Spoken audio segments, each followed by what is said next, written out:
Quand ton père t'a manqué et que ton identité s'est effondrée, je veux, au travers de cette énième vidéo, interpeller encore les personnes sur la blessure du père. Et il y a une douleur que tu ne peux pas anesthésier. Tu ne peux pas anesthésier cette douleur avec des versets bibliques. Tu ne peux pas l'anesthésier avec à coup de motivation. Et cette douleur-là, tu l'aurais bien compris, c'est la blessure du père.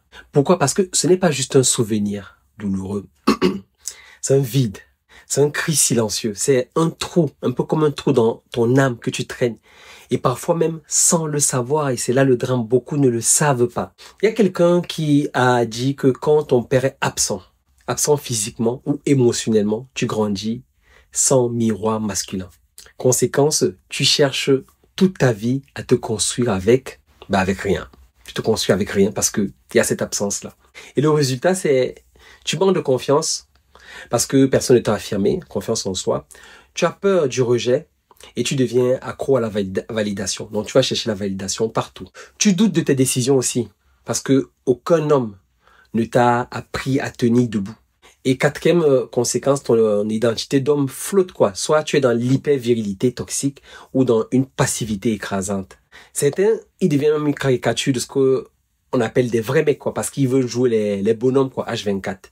Et d'autres deviennent invisibles, incapables de dire non lorsqu'ils sont en couple, de placer des limites, que ce soit avec lorsqu'ils sont en couple ou avec les enfants. Et tout ça, tout ce que je viens de vous citer là, c'est parce que le père n'a pas joué son rôle. Pourtant, lorsqu'on retourne à la Bible, on voit que ce n'est pas ce que Dieu a voulu. Proverbe 17:6 nous dit que les pères sont la gloire de leurs fils. Est-ce que tu entends? C'est très fort. La gloire. Le père, c'est le reflet de l'identité du fils. Et si ce reflet-là a été brisé, alors le fils, il vit comment? Il vit en morceaux. Vu que le père est l'identité du fils, si le reflet a été brisé, le fils, il vit en morceaux. Parce que si tu as grandi et que tu n'as jamais entendu ton père te dire « je suis fier de toi », il y a de fortes chances que tu vas chercher à avoir cette phrase-là partout. Chez ta femme, chez ton boss, si tu travailles, chez tes potes, dans tes performances, dans les addictions ou même des excès. Mais voici la bonne nouvelle. Il y a quand même une bonne nouvelle. C'est que ton Père Céleste, lui, il te voit. Et quand il a regardé Jésus, si tu connais ce passage dans la Bible, Jésus sortait des eaux du baptême. Il a dit « Voici, celui-ci est mon fils bien-aimé en qui j'ai mis toute mon affection. » Matthieu chapitre 3, verset 17. C'est exactement ce que Dieu veut dire à toi aussi. C'est ce qu'il veut te dire. Alors oui, tu as manqué d'un père, mais tu n'es pas condamné à manquer d'identité. C'est là la bonne nouvelle. Il est temps que tu guérisses.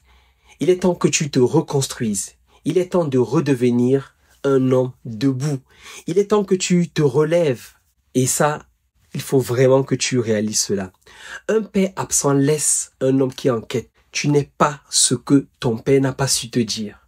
Dieu peut restaurer ce que ton père a détruit. Même s'il a laissé le plus grand vide du monde, Dieu est capable de te restaurer.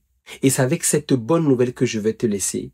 Comme j'aime souvent le dire, ta guérison commencera lorsque tu vas ressentir la douleur de ce manque-là. Lorsque tu vas ressentir la douleur de ce vide-là. Parce que tant que dans ta tête ou lorsque tu échanges avec des gens ou lorsque tu entends ce genre de vidéo et que tu te dis, écoute, franchement, ça me concerne pas. Moi, enfin, je m'en sors plutôt bien. C'est que tu n'es pas encore sur le chemin de la guérison. Il faut que tu ressentes la douleur. Il faut que tu ressentes le mal. Il faut que tu ressentes le vide. Et là, ça va te permettre de percuter et de réaliser que tu as besoin. Tu as besoin de te lever et de te mettre en route sur le chemin de ta guérison. Dieu, lui, il ne change pas. Il t'attend les bras grands ouverts. Parce qu'il est le véritable Père qui veut te montrer que même si tu as grandi dans un environnement où le papa était présent physiquement, mais émotionnellement absent, lui peut restaurer cela.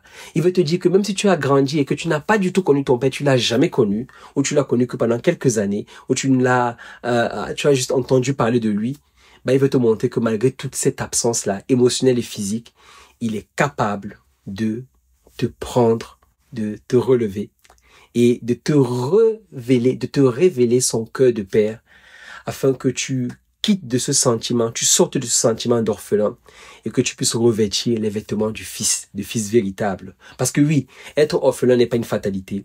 Grandir sans son père n'est pas une fatalité. Avoir la blessure de son père n'est pas une fatalité. C'est en rester dans cette blessure-là qui est une fatalité. Alors lève-toi et que Dieu te bénisse. Je suis Richard du Soleil des Hommes. Ciao.